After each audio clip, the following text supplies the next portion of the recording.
ছাব্বিশের নির্বাচনের আজকে ফলাফল একেবারে হাড্ডাহাড্ডি লড়াইয়ের সাক্ষী রয়েছে প্রত্যেকটা মানুষ। প্রত্যেকটা বিধানসভা কেন্দ্র থেকে এখনো পর্যন্ত যে ছবি উঠে আসছে, একদিকে যেমন বিজেপি কর্মীরা গেরুয়া আবির এবং লাড্ডু বিতরণে মেতে উঠেছে, ভবানীপুর থেকে সেই ছবি পরিষ্কার ফুটে উঠছে। অন্যদিকে বিভিন্ন কেন্দ্রে একেবারে হাড্ডাহাড্ডি লড়াই দেখা যাচ্ছে, এখনো পর্যন্ত এগিয়ে রয়েছে বিজেপি। এই মুহূর্তে যখন প্রতিবেদনটা করছি, এখনো পর্যন্ত আপডেট, বিজেপির এই মুহূর্তে আসন সংখ্যা 151টা, তৃণমূল পেয়েছে 101টা। এছাড়াও বাম এবং কংগ্রেস দুটো দুটো আসনে এগিয়ে রয়েছে। তবে প্রশ্ন হচ্ছে, এই যে আজকের যে ফলাফলের পর বিভিন্ন জায়গায় যে ছবি ফুটে উঠছে, একেবারে লাড্ডু বিতরণ থেকে শুরু করে গেরুয়া আবির খেলার ছবি, রীতিমতো কিন্তু বিজেপি কর্মী সমর্থকরা মেনেই নিয়েছে, তারা জয়ের দিকে এগোচ্ছে এবং পশ্চিমবঙ্গে পদ্মফুল ফুটছে। আগে সেই ছবি একবার আপনাদের দেখাবো, তাদের উৎসাহ, তারা কি বলছেন সেটা একবার দেখাবো।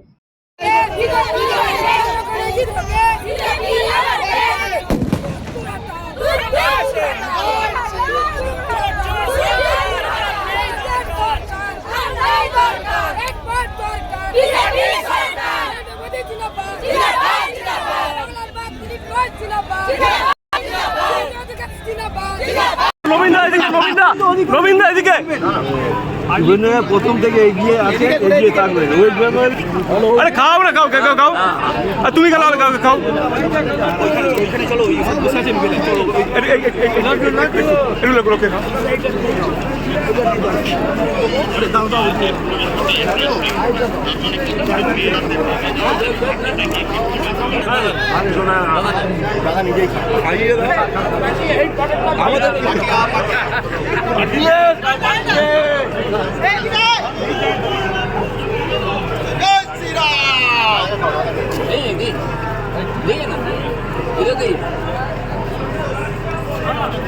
मेरा प्रेसिडेंट के हम लोग उधर जाइए उधर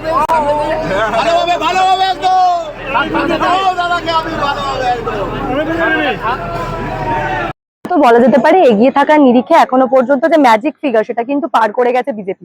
এখনো পর্যন্ত যে তথ্য উঠে আসছে, প্রায় 45.3% ভোট পেয়েছে বিজেপি, 41.62% ভোট পেয়েছে তৃণমূল। এবং যেমনটা পুরনো ট্রেন্ড দেখা যাচ্ছে বা পুরনো নির্বাচনের তুলনায় এবারে কিন্তু এবং তৃণমূলের তুলনায় এবারে বিজেপি 7% বেশি ভোট কিন্তু পেয়েছে এখনো পর্যন্ত, এমনটাই দেখা যাচ্ছে। অন্যদিকে বিভিন্ন যে কেন্দ্র ইতিমধ্যে কিন্তু এবারে গুরুত্বপূর্ণ দুটো কেন্দ্র ভবানীপুর এবং নন্দীগ্রামে কিন্তু ইতিমধ্যে পবিত্র করকে হারিয়ে শুভেন্দু অধিকারী এগিয়ে রয়েছেন। এখন দেখার বিষয় ট্রেনটা কোন দিকে যায়।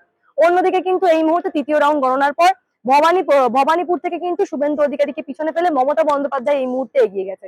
কিন্তু গোটা রাজ্যের নিরিখে এই মুহূর্তে বিজেপি এগিয়ে রয়েছে। ফলে বিভিন্ন বিধানসভায় বিভিন্ন জায়গায় কিন্তু ইতিমধ্যে গেরুয়া আবির খেলা শুরু হয়ে গেছে, অর্থাৎ জয়ের উল্লাস দেখা যাচ্ছে। মোটামুটি প্রত্যেক নির্বাচনে আমরা দেখতে পাই যে একটা 12টা বাজা, অর্থাৎ এই সময় পর্যন্ত যে ভোটিং ট্রেন্ড যায়, সেটাই কিন্তু আগামীতে কন্টিনিউ হয়। প্রত্যেকটা নির্বাচনে সেই ছবি আমরা দেখতে পাই। এবারে নির্বাচনে মনে করা হচ্ছে এখনো পর্যন্ত বিজেপি যে পরিমাণ ভোটে এগিয়ে রয়েছে, আগামীতেও এগিয়ে থাকবে, এমনটাই কিন্তু আশঙ্কা করা হচ্ছে। বিজেপির কর্মী সমর্থকরা এই মুহূর্তে সেই কথাই বলছেন। এখন দেখার বিষয় ঠিক কি হয়, এবং বেলা 1টার পর পুরোপুরি ভোটিং ট্রেন্ডটা পরিষ্কার হয়ে যাবে যে জয়ের শেষ হাসিটা কে হাসছে। এবং এই বিষয় নিয়ে শুভেন্দু অধিকারী কি বলছেন একবার শোনাবো।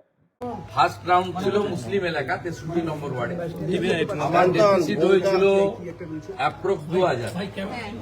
সেকেন্ড রাউন্ড ছিল হিন্দু এলাকা, আমিও 2000 কভার করেছি। 2200 ভোটে আমি ভবানীপুর অ্যাসেম্বলি থেকে মমতা ব্যানার্জি। আমার সেকেন্ড রাউন্ডে 4500 মতো লিড হয়েছে, thanks to every Hindu those who are cast in favor of me in ward number 63. Expected result 3, 4, 5, 77 number word. এখানে মমতা ব্যানার্জি ভালো লিড দেবেন। আমি যা প্রথম থেকে বলেছি 7, 8, 9, 10 আমি ওই বড় লিড কভার করব। 10 রাউন্ডের পর থেকে আমি এগোতে থাকব এবং expected Mamata Banerjee again defeat. যদিও ভোটের ফলাফল এখনো পর্যন্ত অত্যন্ত ফ্লাকচুয়েট করছে, বিভিন্ন কেন্দ্রে একেবারে একবার তৃণমূল প্রার্থী এগোচ্ছে, একবার বিজেপি প্রার্থী এগোচ্ছে, রীতিমতো হাড্ডাহাড্ডি লড়াই চলছে। বিশেষ করে ভবানীপুর কেন্দ্রে যেমনটা আপনাদের দেখালাম, ভবানীপুরের ছবি পরিষ্কার আপনারা দেখলেন, একেবারে হাড্ডাহাড্ডি লড়াই সাক্ষী রয়েছে ভবানীপুরবাসী। তবে এই গোটা ঘটনার মধ্যে বিভিন্ন কেন্দ্র থেকে যে এখনো পর্যন্ত আপডেট উঠে আসছে, একেবারে যেমনটা দেখা যাচ্ছে রাজারহাট গোপালপুর থেকে কিন্তু তরুণজ্যোতি তিওয়ারি অনেকগুলো ভোটে এগিয়ে রয়েছেন, মেমারি থেকে মানব গুহ এগিয়ে রয়েছেন, অন্যদিকে তারকেশ্বর থেকে এখনো 6000 ভোটে এগিয়ে রয়েছেন সন্তু পাল। এখনো পর্যন্ত এই ছবিগুলো কিন্তু ফুটে উঠছে।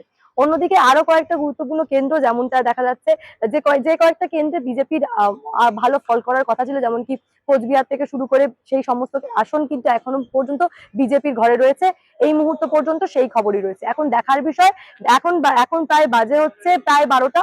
এখন দেখার বিষয় 1টা পর্যন্ত এই ট্রেনটাই কি বজায় থাকে, কারণ বেলা 1টা পর্যন্ত একটা ট্রেন পরিষ্কার হয়ে যাবে যে কে জয়ের লক্ষ্যে এগোচ্ছে এবং শেষ হাসিটা কে হাঁটছে। এ বিষয়ে নিয়ে আপনাদের মূল্যবান এবং গুরুত্বপূর্ণ মতামত অবশ্যই জানাবেন দ্য নিউজ বাংলার কমেন্ট সেকশনে, এবং দেখে থাকুন দ্য নিউজ বাংলা।